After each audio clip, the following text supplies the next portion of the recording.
Hello বন্ধুরা, কেমন আছো তোমরা সবাই? তো দেখো আমরা সবাই রেডি হয়ে বেরিয়ে পড়েছি। তো এই যে একটা টোটো দেখতে পেয়েছি, তাকে দাঁড় করিয়ে দেখো সবাই উঠে পড়ছি। তো আমার ছেলে মেয়ে, আমার দুই ভাইজি আর বোন, তো আমরা এই কয়জনাই যাচ্ছি। বোনের বিয়ে আসলে লজে হবে, তো তো সেখানেই যাচ্ছি সবাই মিলে। তো বিউটি পার্লারের লোক চলে এসেছে, তাই বারবার ফোন করছিল। তো সেই কারণেই আমাদের খুব তাড়াতাড়ি চলে আসা, মানে গায়ে হলুদ হয়েছে কি আর সময় পাইনি, সঙ্গে সঙ্গে চলে আসতে হয়েছে। তো দেখো আসার সঙ্গে সঙ্গে আমাকে রেডি করে দিচ্ছে, মানে ওনাদের হাতে সময় নেই, আরও দুই চার জায়গায় যাবে, তো সেই কারণেই। তো দেখো আমি প্রায় রেডি হয়েই গেছি, আর অল্প কিছু বাকি রয়েছে। আর এইদিকে আমার বোন রেডি হচ্ছে। তো দেখো, আর এই যে আমার ছেলে আর মেয়ে ঘুমিয়ে পড়েছে। তো এর মাঝখানে হঠাৎই কারেন্ট চলে গেছে, খুবই অসুবিধা, কারণ এখানে হয়তো কিছু করছিল আর কি মণ্ডপে। তারপর দেখো এই যে আবার সবাই রেডি হচ্ছে, আমার মাও রেডি হচ্ছে। এদিকে এই যে আমার বৌদি আর ভাগ্নি, তো সবাই রেডি হয়ে গেছে। এই যে আমার দিদি রয়েছে, মানে আমাদের বাড়ির থেকে সবাই চলে এসছে। আসলে বোনের বিয়ের লগ্নটা খুবই তাড়াতাড়ি, তো সেই কারণেই আর কি সবাই খুব তাড়াহুড়ো করছে। সময় মতন আর কি রেডি হতে হবে, 8টার মধ্যে আর কি বিয়েতে বসে পড়বে, তো সেই কারণে। তো দেখো যাই হোক, ওইদিকে তো ওরা রেডি হয়ে গেছে, এইদিকে আবার এরা এই যে ফুচকা খাচ্ছে। তো আমার দুই ভাগ্নি, আমার মেয়ে আর এই যে আমার বোনের বান্ধবী, তো এরা খাচ্ছে ফুচকা। তো সেখানে আমিও চলে এসেছি। তো বললাম আমিও খাবো ফুচকা, কারণ এখন খাওয়ার সময় পাচ্ছি, এরপরে কিন্তু আর কোনো সময়ই পাবো না। তো দেখো দাঁড়িয়ে তো পড়েছে ফুচকা খেতে, কিন্তু আমার ছেলে বিরক্ত করছে, ও কিছুতেই আমাকে ছাড়বে না। দেখো বলছে মা আমাকে কোলে নাও। তো তবুও আমি ভাবলাম দুই একটা খেয়ে নিই, কারণ ছেলে না খুবই বিরক্ত করছিল। যখন আমি শাড়ি পরেছি তখন থেকেই ও আমার কোলে, একদমই কোলে থেকে নামতে চাইছে না। তো দেখো এবার আমি ওকে কোলে নিয়ে ফুচকা খাচ্ছি। তো এই যে আমার বোন বলছে যে দিদি, তুমি তো ওইভাবে খেতে পারবে না, তো আমার হাতে দাও।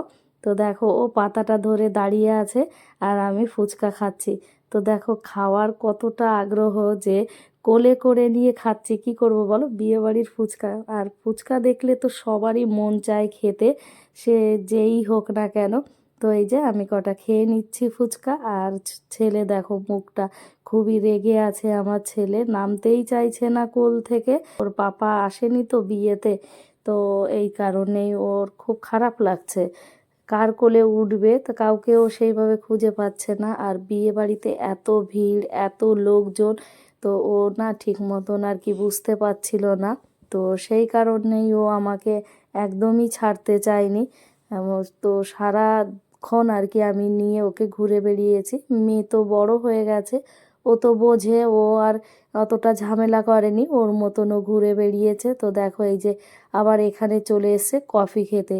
তো এই যে কফি নেবে, তোর মনটা দেখো একদমই কেমন হয়ে আছে, মানে একটু খুশি নেই ও। তো এই যে বসে বসে কফি খাচ্ছে, আর আমাদের বাড়ির সবাই এই দেখো বসে আছে। এখানে আমার মামার মেয়ে এসেছে, আর মামার মেয়ের মেয়ে দেখো কত বড় হয়ে গেছে, তো সেটাই বলছি।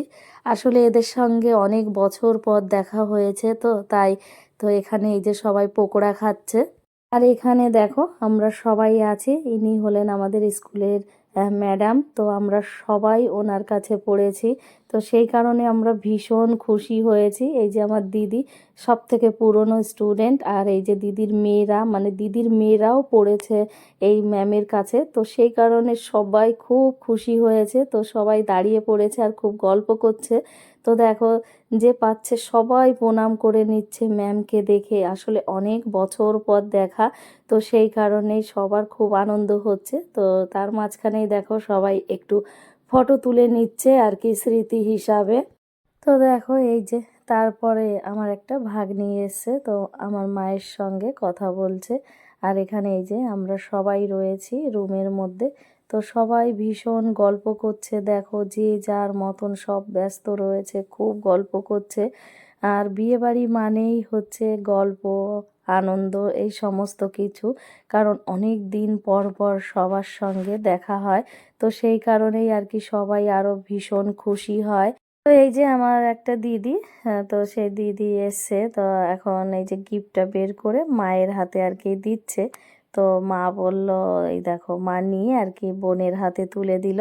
তো বোন আবার একটু প্রণাম করে নিল। আর এই ঘরের মধ্যে দেখো সব আমরাই রয়েছি।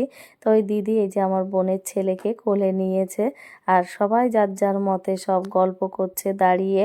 তো তারপরে এই যে দেখো বোনকে নিয়ে আসছে পিঁড়িতে করে, বর চলে এসছে, তো সেই জন্যই তো দেখো এই যে তো আমার জামাইবাবু, বোনের বর, আমার দাদা আর আমার মামাতো ভাই, মানে এরা চারজনাই যে ঘোরাচ্ছিল। তো ঘোরাতে ঘোরাতে আমার দাদার বন্ধু এসে এই যে দেখো এখন ঘোরাবে, কারণ আমার দাদা উপোস রয়েছে, তো তো সেই কারণেই ওকে বারণ করলো, কিন্তু তাও আমার দাদা শোনেনি, দেখো তবুও ঘোরাচ্ছে। ঘোরানো কমপ্লিট হয়ে গেছে, এখন সময় হলো শুভ দৃষ্টির। তো দেখো এই যে আমার বোন আর বোনের বর সামনাসামনি দাঁড়িয়ে রয়েছে, তো এদের এখন শুভ দৃষ্টি হচ্ছে। তো আমার বোন দেখো হেসে পড়েছে। আসলে চারপাশে সবাই অনেক রকমের কথা বলে না, তো ভীষণ লজ্জা করে। তো দেখো সেই জন্য বোন আবার মুখ ঢেকে নিচ্ছে লজ্জাতে। ছেলে দেখো এখানে কি করছে, চলে এসছে আইসক্রিম খেতে। তো এখান থেকে ওর আঙ্কেলের কাছ থেকে আইসক্রিমটা নিল, নিয়ে এত খুশি হয়েছে, তো দেখো কিভাবে দৌড়ে চলে গেল। মানে ও আর এখানে একটুও দাঁড়াবে না, এখন ও গিয়ে আইসক্রিমটা খাবে।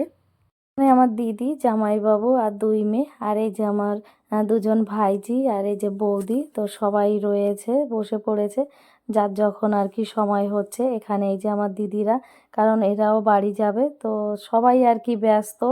আর এইদিকে এই যে দেখো ফটো তোলা চলছে, তো বোন, বোনের শাশুড়ি, শ্বশুর আর আমার মা, আর এই যে সব ক্যামেরাম্যানরা দাঁড়িয়ে ফটো তুলছে। আর তার মাঝখানে এই যে আমি একটু ভিডিও করে নিচ্ছি, মানে আমি তো সময়ই পাচ্ছি না। তো ছেলেও খুব বিরক্ত করছে, মাঝে মধ্যে ওকেই ধরতে হচ্ছে বেশি। আর এখানে দেখো সব বৌদিগুলো বসে পড়েছে ফুল নিয়ে, তো সেইগুলোই আর কি বসে বসে ছিঁড়ছে ফুলগুলো। আর এখানে আমার বোনের বান্ধবীরা দেখো রয়েছে দাঁড়িয়ে, মানে আমার ছোট বোনের বান্ধবীরা, তো ওরা সবাই মিলে এই যে ফটো তুলছে। আর এখানে এই যে আমার বোন, বোনের বর আর আমার দাদা, মানে সবাই বসে পড়েছে। এই যে বিয়ের কাজকর্ম শুরু হয়ে গেছে। তো দেখো এই যে যত নিয়ম আছে আর কি ওই ঠাকুর মশাই সব বলে দিচ্ছেন এক এক করে। আর এইদিকে এই যে আমার ছোট বোন আর ওর বান্ধবীরা, হ্যাঁ, তো ওদের পাশে আমি আবার একটু এই যে বসে আছি। তো দেখো তাই গল্প করছি ওদের সঙ্গে, কারণ এদের সঙ্গে না এই প্রথম দেখা হয়েছে আমার। তো সেই কারণেই, তো এদের সঙ্গে আগে কোনো দিন হয়নি, ফোনে কথা হয়েছে মাঝে মধ্যে। আর দেখো এই যে আমার ছেলের কাণ্ড, কি সুন্দর বসে বসে আইসক্রিম খাচ্ছে। আমার মেয়ে খাচ্ছে আমার বোনের পাশে বসে, এই যে বোন আর বোনের বর, তো এরা দুজনা খাচ্ছে, সঙ্গে মেয়েও খাচ্ছে, কিন্তু আমার ছেলে খাচ্ছে না। মানে আমার ছেলে এক দানাও ভাত খায়নি, শুধু আইসক্রিমই খেয়েছে। আর তো দেখো এই যে বিয়ে প্রায় কমপ্লিট, তো এখন এই যে খই দিচ্ছে। তো এগুলোই হচ্ছে, তারপরে এই যে সিঁদুর দানও হয়ে গেছে। তো দেখো আমি দাঁড়িয়ে রয়েছি, এই যে লজ্জা বস্ত্রটা দিয়ে এখন আর কি ঢেকে দিলাম। এই যে পেছনে আমার ছেলে রয়েছে, ছোট বোন আর বোনের শাশুড়ি, তো আমরা সবাই রয়েছি। তারপরে যেটা নিয়ম হলো এই যে, মানে পরপর যে সমস্ত নিয়ম থাকে, এই যে সাত সমুদ্র পার করার নিয়ম, দেখো এখন বোনকে আর কি উঁচু করে দিয়ে এই যে যে ইয়েটা রয়েছে জলের পাত্রটা, এটা এই যে পার করে নিল। তো এখানে এই যে এগুলো তো সমস্ত কিছু পার হয়ে গেছে, তো বিয়ে চলছে। আর এই দেখো আমার ছেলে এত আইসক্রিম খাচ্ছে বলার মতন না। ওকে বারণ করলে খুব ঝামেলা করছে, কান্না শুরু করে দিচ্ছে। আর এই মুহূর্তে আমার কাছে আর সময় নেই ওকে আর কি অত বারণ করার, কারণ ওর পাপা আসেনি। তো ওকে এখন কে ধরবে যদি কান্নাকাটি শুরু করে দেয়, তো আমাকেই আর কি নিয়ে ঘুরে বেড়াতে হবে। তো সেই কারণেই ও তো আইসক্রিম খেয়ে খুব আনন্দ করছে। আর এইদিকে দেখো এই যে আমিও ব্যস্ত হয়ে আছি। তো বোনরা ঘুরছে আর কি, এই যে 7 বার করে ঘুরতে হয়, তো সেই 7 বারের মধ্যে তো 7খানা পান রয়েছে। তো যতবার ঘুরবে ততবার এই যে একটা একটা করে পান নিয়ে এই যে ওদের কাপড়ের মাঝখানে জায়গা বানিয়ে দিয়েছে, তো ওখানেই আর কি সেগুলো রাখছে। তো এইগুলো নিয়ম কানুন চলছে পর পর সবাই। মানে বিয়ে বাড়িতে সবাই যার যার মতে ব্যস্ত রয়েছে। তো দেখো বিয়ে তো কমপ্লিট হয়ে গেছে। তো এখানে আবার আমার বোনের শাশুড়ি মঙ্গলসূত্র নিয়ে এসছে। তো দেখো এই যে সেই মঙ্গলসূত্রটা দিল ঠাকুরমশাইয়ের হাতে। তো ঠাকুরমশাই আবার ওইটা মন্ত্রতন্ত্র পড়ে আর কি গঙ্গা জল টল ছিটিয়ে দিয়েছে। তো এই যে এখন মঙ্গলসূত্রটা পরে নিচ্ছে। তো আমিও পাশে দাঁড়িয়ে রয়েছি আর বোনের শাশুড়ি আর বোনেরা। তো বিয়ে তো পুরো কমপ্লিট। এখন এই যে আমার বোনের যা গিফট দিচ্ছে আর কি বোনকে। তো এই যে এখানে আবার আমার দাদাকে প্রণাম করতে এসেছে দুইজনা। তো প্রণাম করা কমপ্লিট হয়ে গেছে। এখন চলে আসছে রুমের মধ্যে আর কি আমার মা রয়েছে সেখানে। তো মাকে এই যে প্রণাম করবে আর কি যারা যারা গুরুজন আছে তাদের সবাইকে প্রণাম করছে এখন। বিয়ে তো কমপ্লিট হয়ে গেছে তো সেই জন্য মাকে তো প্রণাম করে নিয়েছে। এখন এই যে আমার দিদি এসে দিদিকে প্রণাম করবে। এই দেখো এই যে প্রণাম করে নিল। আর পাশে এই যে আমার একটা মামি আছে, মামি বলতে ভাগনার বউ। তো সেই জন্য আর ওকে প্রণাম করেনি। তো এই যে দেখো চলে এসেছি খাওয়ার মণ্ডপে। তো আমার বোনের বান্ধবীরা খাচ্ছে আইসক্রিম, সঙ্গে আমিও খাচ্ছি আইসক্রিম দেখো। তো এইদিকে এই যে আমার দুই ছেলে মেয়ে। তো দেখো ছেলের কাণ্ড, ছেলে এবার সোয়েটার পরে আইসক্রিম খাচ্ছে। তো তোমরাই দেখতে পাচ্ছ ও আর কি কতগুলো আইসক্রিম খেয়েছে। তো যাই হোক সব কিছু কমপ্লিট হয়ে গেছে। এই যে আমরা সবাই বেরিয়ে পড়েছি। তো বোনও গাড়িতে উঠে পড়েছে এই দেখো, সঙ্গে আমার দুই ছেলে মেয়ে। তো এখন বাড়ি যাব। আজকের ভিডিওটা এই পর্যন্তই। ভালো লাগলে একটা লাইক শেয়ার কমেন্ট আর সাবস্ক্রাইব করে দিও।